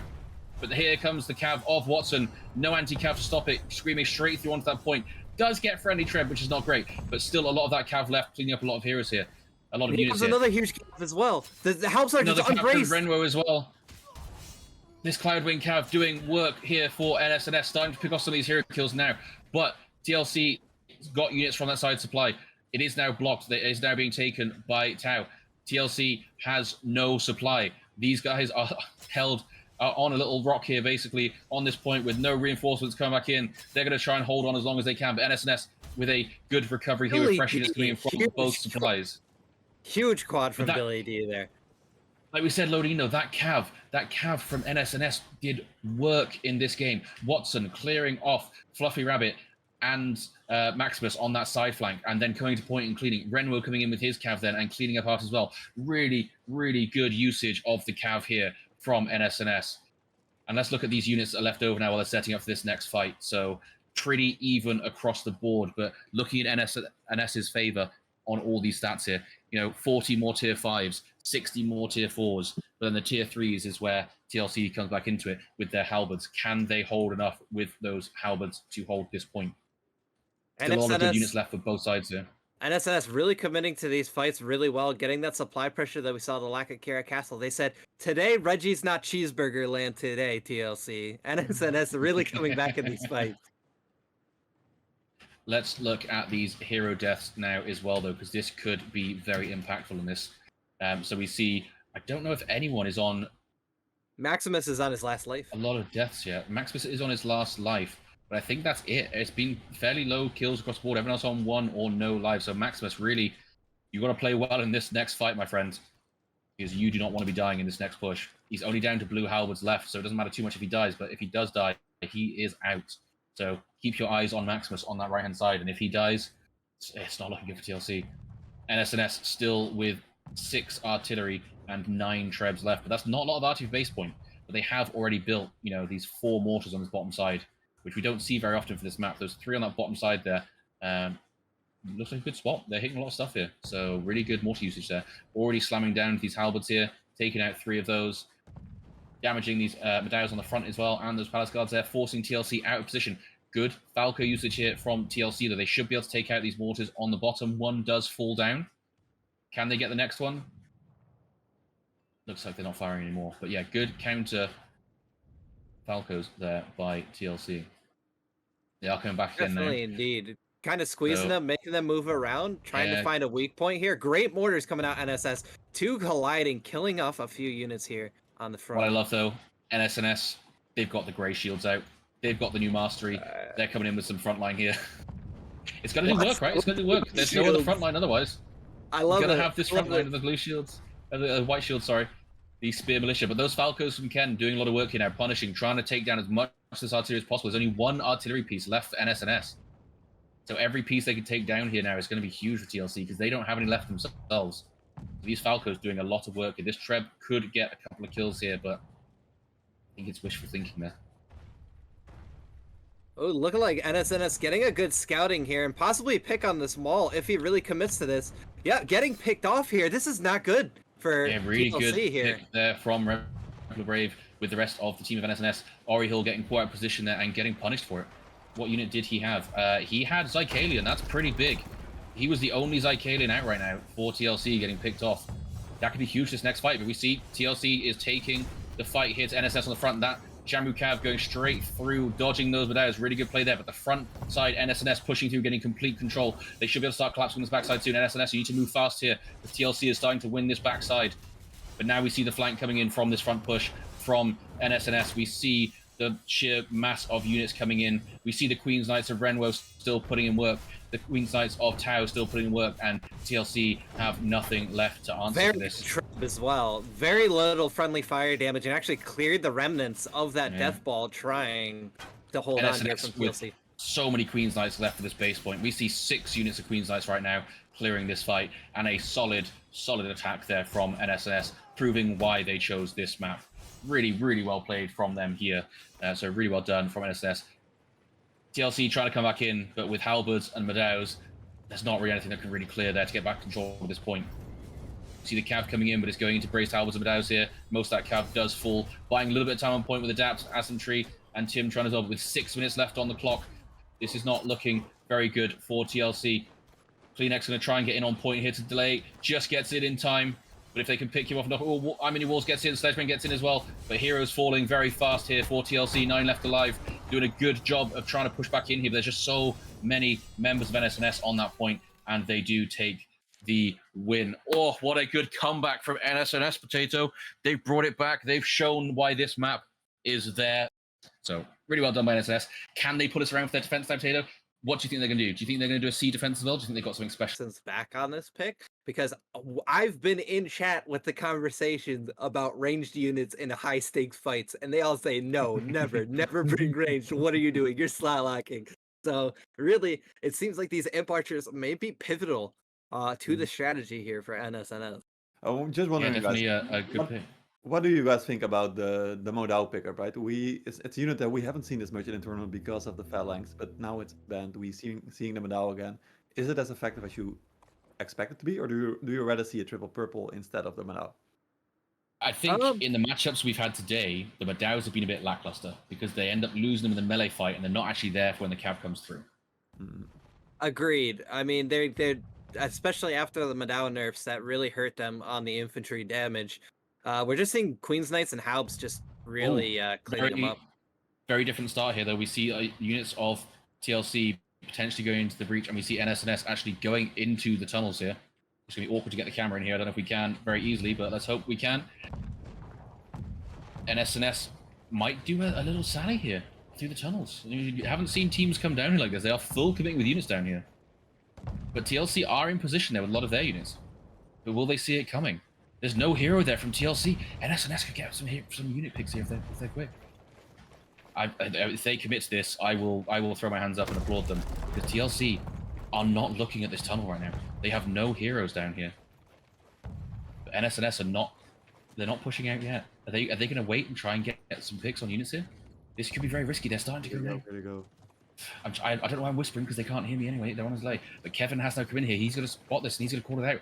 He's going to be shouting to his team, "They're in the tunnels!" And we do now see TLC coming to commit into this. But NSNS are here. Are they going to commit to this fight? I mean, they're all down here. They're going to have to go here, right? We do see the cav that's started out from NSNS outside as well at the same time. But this is a big choke point to be fighting in. The Zycadian from NSNS getting a good throw in here, and the cav from NSNS circling on the outside. I want to see them blocking this supply because they don't have actually any specialist units here from TLC. Whether they succeed in this or not, on the wall they're as well. already buying a lot of time here at NSNS. It's just buying time. They're not losing many units. They built a ballista to try and snipe some units. But they are buying a lot of time. But having said that, they have also opened the gate to do out this. with these cav, it's going to be huge. Yeah, if this cav gets away, but it looks like one of them's going to get picked.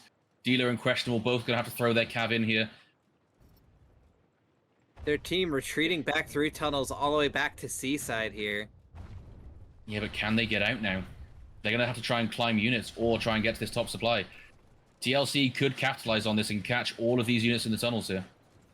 There's multiple ways to get out. They could come back out through B and get up the backside supply there, which they might do because TLC is not really punishing them here.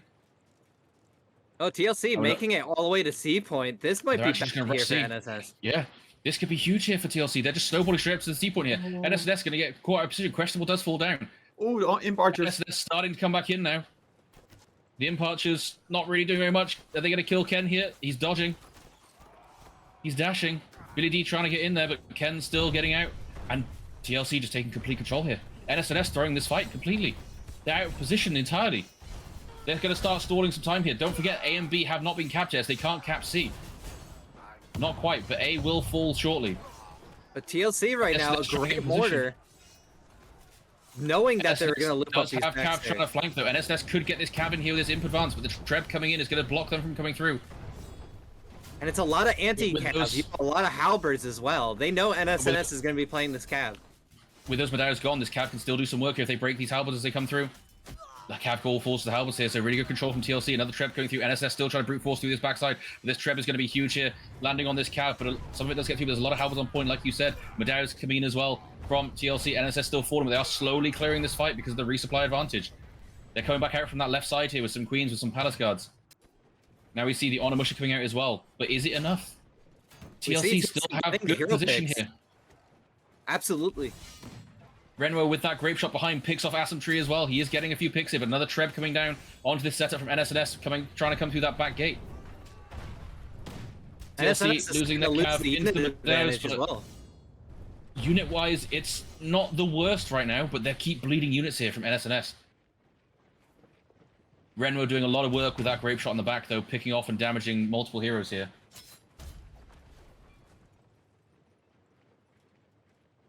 What an interesting play here from NSNS, but really getting bit in the butt there trying to get Yeah, look, back, and good TLC aggressive capitalizing.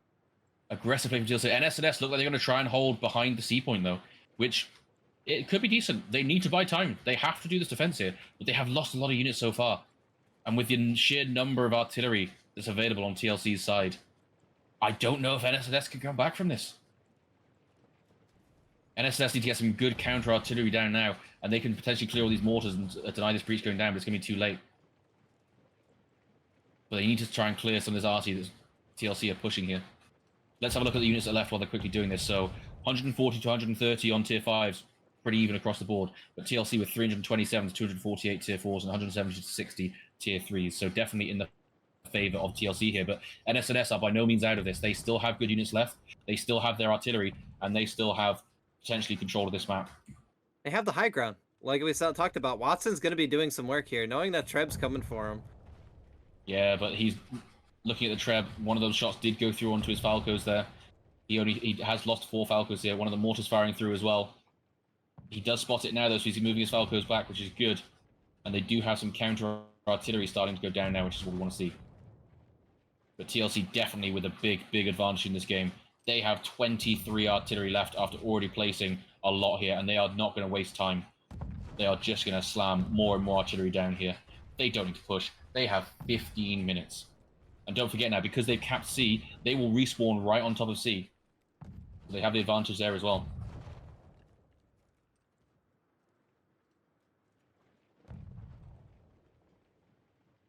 Very interesting here. They're trying to use the high ground, but TLC knows they're going to use the high ground.